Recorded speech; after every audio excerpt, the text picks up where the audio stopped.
West African defense chiefs have proposed a plan to deploy a 5,000-strong security force to fight the region's worsening security crisis. Officials say the plan will cost $2.6 billion annually. This was proposed during a meeting in the Nigerian capital Abuja on Thursday, where defense and finance ministers from the Economic Community of West African states converged. ECOWAS Commission President said members under suspension would not be excluded from the regional force, while Nigerian Defense Minister added that each member state would be expected to contribute a quota. The proposal is expected to be considered at the upcoming annual Regional Heads of State Summit next month.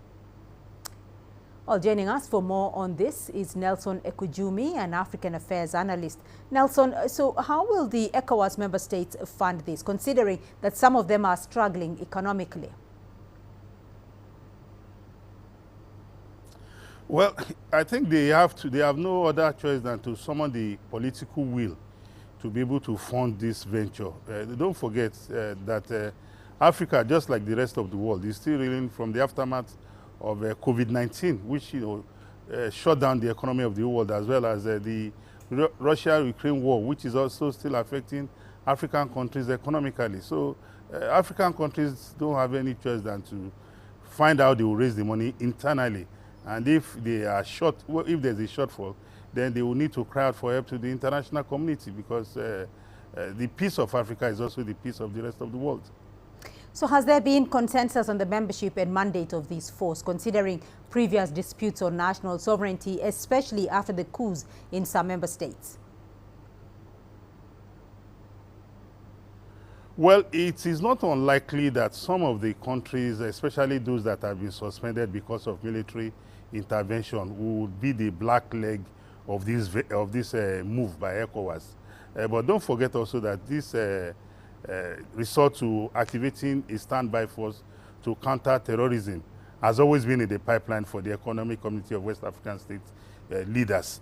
So if these countries, whether they agree or not, it has to be harped into their consciousness that their security, the peace and tranquility of the West African subcontinent is more important than any other consideration.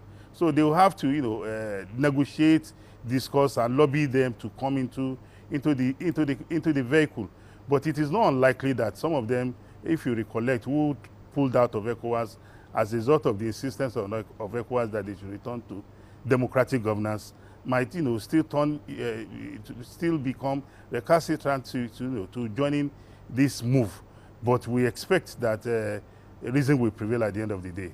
And how will the bloc sell the proposal to member states that need security support but have vowed to leave ECOWAS? Well, we remember very well that even when these countries, notably Niger, Mali, and Burkina Faso, said they were pulling out of ECOWAS because of ECOWAS' insistence on return to democratic rule, ECOWAS made it very clear that she's going to continue negotiation with them, going to continue discussion with them. And also, don't forget that the procedure for leaving ECOWAS takes a process, and it is not something that any country can just make by mere pronouncement.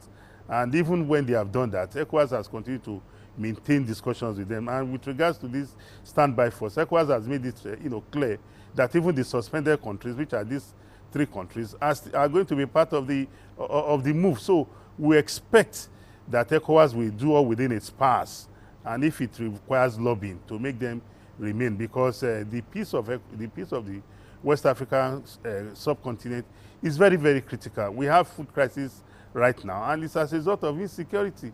Like we all know, Burkina Faso has become the most terrorized state in the world. It has overtaken Afghanistan, according to reports.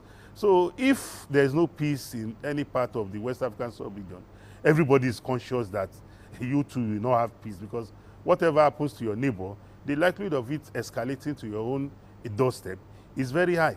So ECOWAS will continue to engage with these countries who are trying to become the black leg of the West African continent in terms of not having in place a democratically elected government.